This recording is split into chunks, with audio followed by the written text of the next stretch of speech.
il y a que au samedi la musique à Mukile. Mukile pas Kofi. Ouais.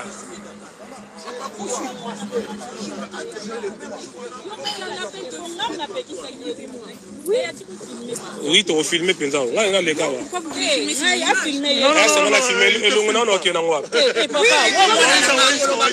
moi la filmé.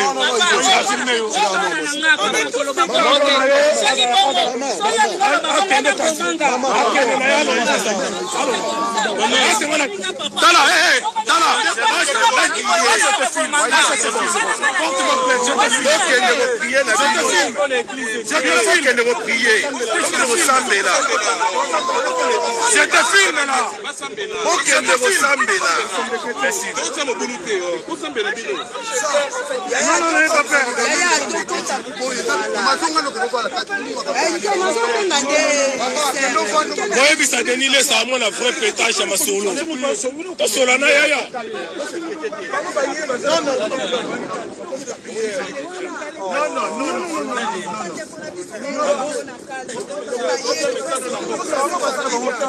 Toye awa to sal mo bulo awa to menacer mutu te to sal lo mo te ba ko ta l'église ba tika biso papa bino bo kele bino ko ta l'église bo tika biso bo ko l'église bo tika biso bo ko l'église bo tika biso wa mvulu kele bino wa mvulu bo biso to sal la viens na yo wa viens na nga biso ko kongo ta mabele na biso non mabele na yo mabele na ngai ah voilà lokola ya yo c'est biso c'est ngalo ngai no ba moko yo za occupé mais yes ko saini te yo ko solo la ye maître yo za na biso libana depuis kala oyedi makambo yo ayedi makambo très bien ayedi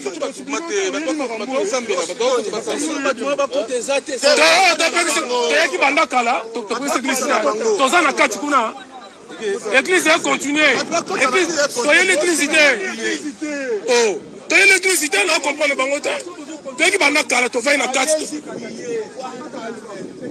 papa maïso tu es qui va na kala to continue l'église est foncée papa yo l'église église salioni biso lo to ebo to so la na mais à cause de l'activité mo sire no ba respecter l'église babilo ya saliwana église ba banga nzambe te biso ko so la na ye te botika blogo atika ma blogo wana non mais pasteur azali dignité te azali à quel concert a fallu mais oui la voix de peuple c'est la voix de peuple mais c'est moi qui m'ai invité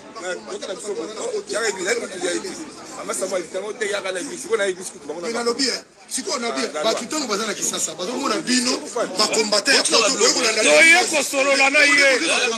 que non, c'est pas combattre. Il faut tout faire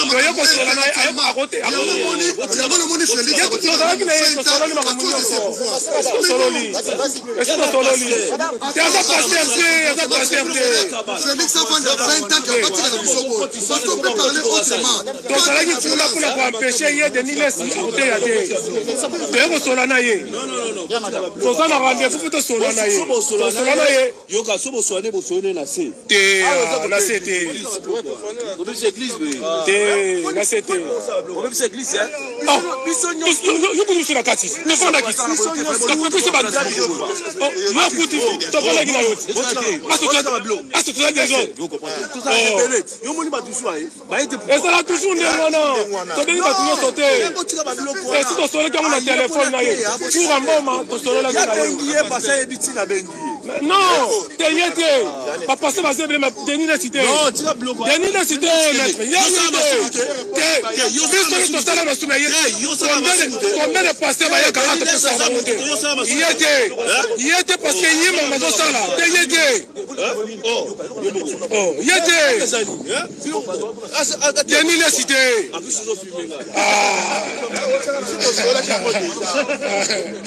Yété. Papa, moni ya, omone no kone sami boy. Est-ce que moi un message? Tout comme ça. Après un message, azam qui mon opinion.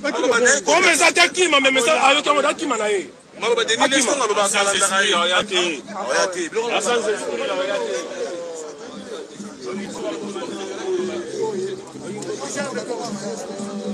Voilà.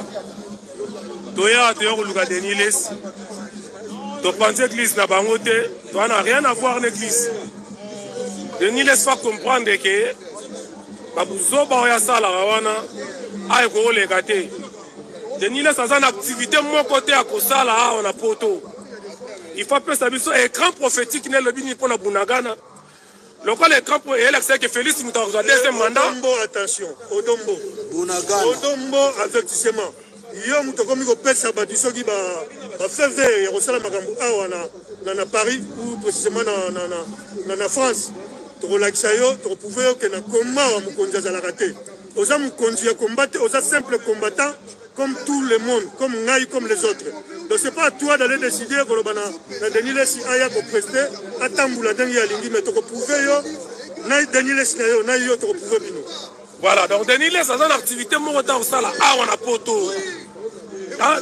Dans l'église, il continue dans l'église d'Abango. Mais lui là, il ne fera rien ici. Ah ouais, ouais. Donc, Boye Bissaye, on les a poto. Ici c'est Paris. Ici c'est Paris. Bouzo Banazo Sala, on a un pétage, Banini. Todo Zelaya.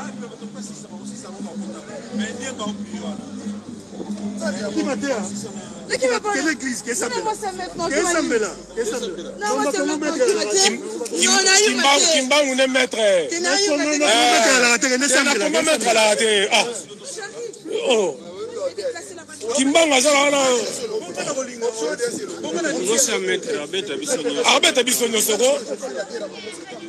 Oh, moi ça mettre Arbeta Bissonio Total. Ah, maman de 5.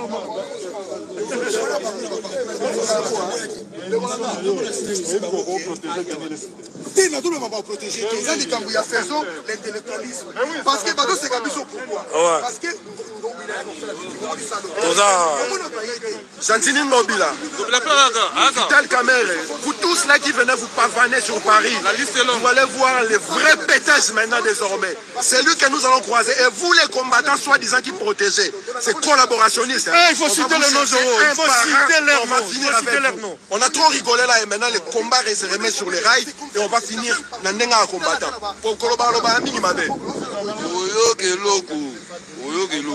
Voilà. Denis les Sorosa Moubali, Aya, mon vrai pétage. Mon pétage, il y a un lélo. Tous là, hein? Bonjour, tu as mon mot. Léo, tu sois là, matin, tu sois là, lélo.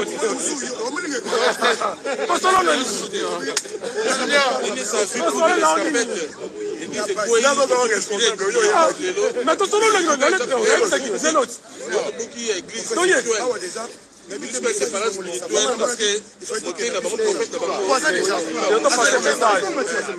passer un message à pasteur. Tu veux passer un message à l'église. Si vous voulez pas à l'église.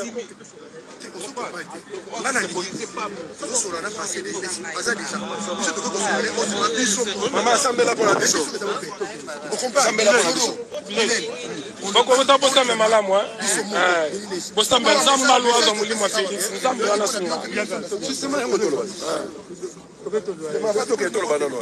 Mbatabe, si il passe après, c'est un moto loba. Ça a déjà passé un message. Parce que tout ça comme ton loba. Vous avez la carte.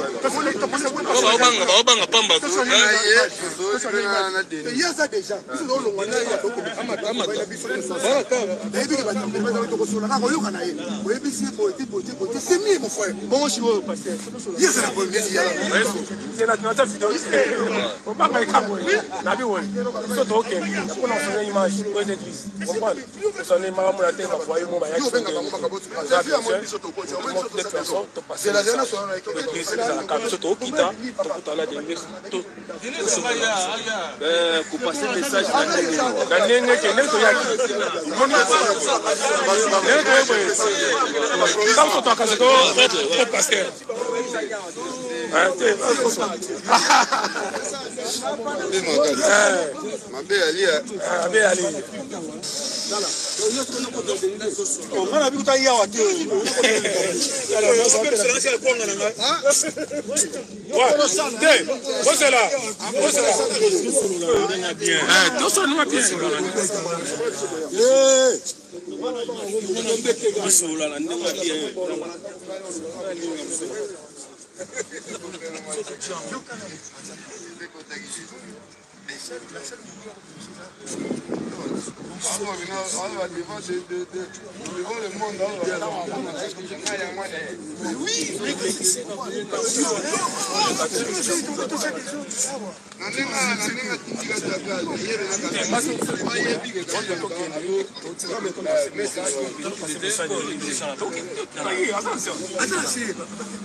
Tu passes quoi une église, tu passes un message.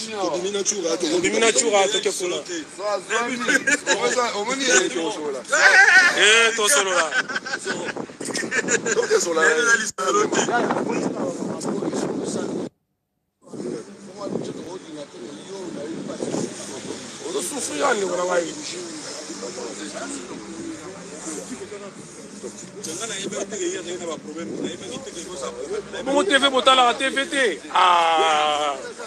Si quand tu as chez moi, on va rappeler quand on est botala écran té. Oh.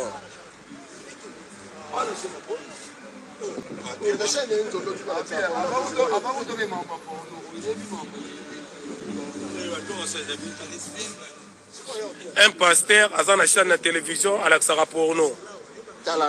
Église, c'est ça qu'on a un film pornographique.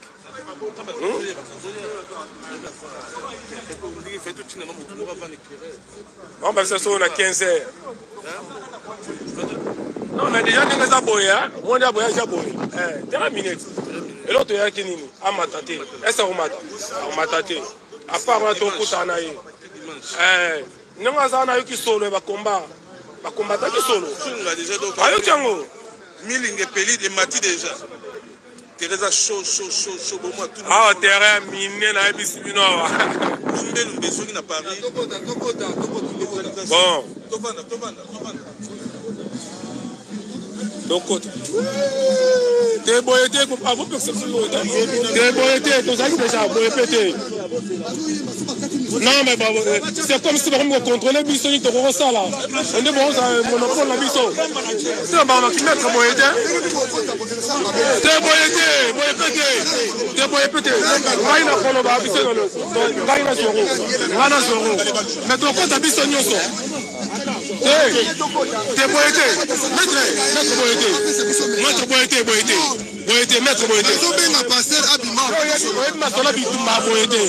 Tu as qui la Kinia, tu continues la Kinia.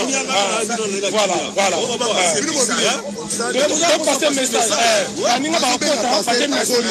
Voilà, tu passes un message. Pour ton image, tu quittes la mission. Ouais, mais c'est ça.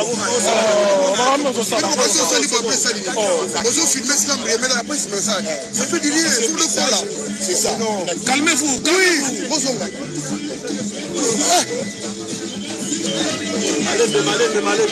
Allez, c'est là.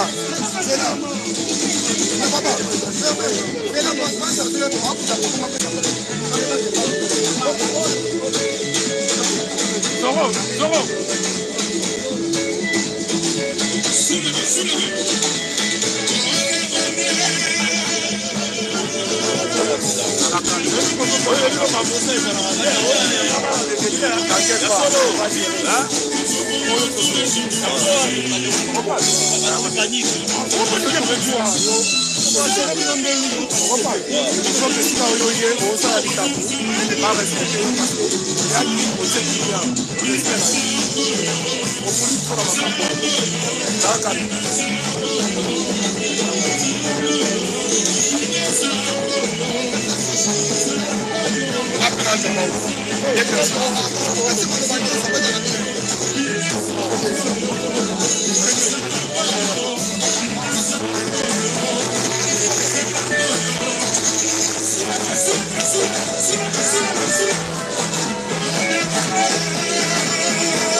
nom de Dieu, je prie à tout le monde de récupérer une place.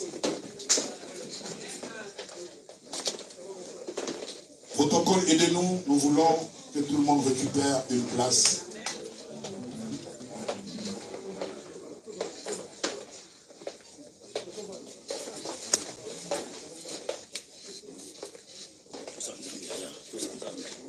Amen. Bien, j'aimerais dire ceci. Vous avez remarqué qu'il y a des entrées de personnes dans la salle parce qu'aujourd'hui, il était prévu que le prophète Denis Lessi soit au milieu de nous pour propager la parole. Nous sommes l'église du Seigneur. Nous sommes apolitiques. Nous sommes un peuple qui habite ici. Il y a des parents qui ont fait leurs enfants ici et leur vie, ça se passe ici. Et nous croyons que Dieu, dans son amour le plus parfait, il nous donne la facilité de pouvoir à vivre et écouter la parole du Seigneur. Et il s'avère que nous avons, depuis 2009, vous les connaissez très bien, qu'il y a ce qu'on appelle des combattants. Après avoir combattu, ils ont développé, ils sont devenus des résistants. Et la cause était que tous les gens qui venaient dans la communauté s'abrutissait par rapport à la musique, par rapport aux obscénités et par rapport aux choses qui s'est passées. Et nous avons été d'accord avec cela. Nous avons aussi vu le fruit de ce travail.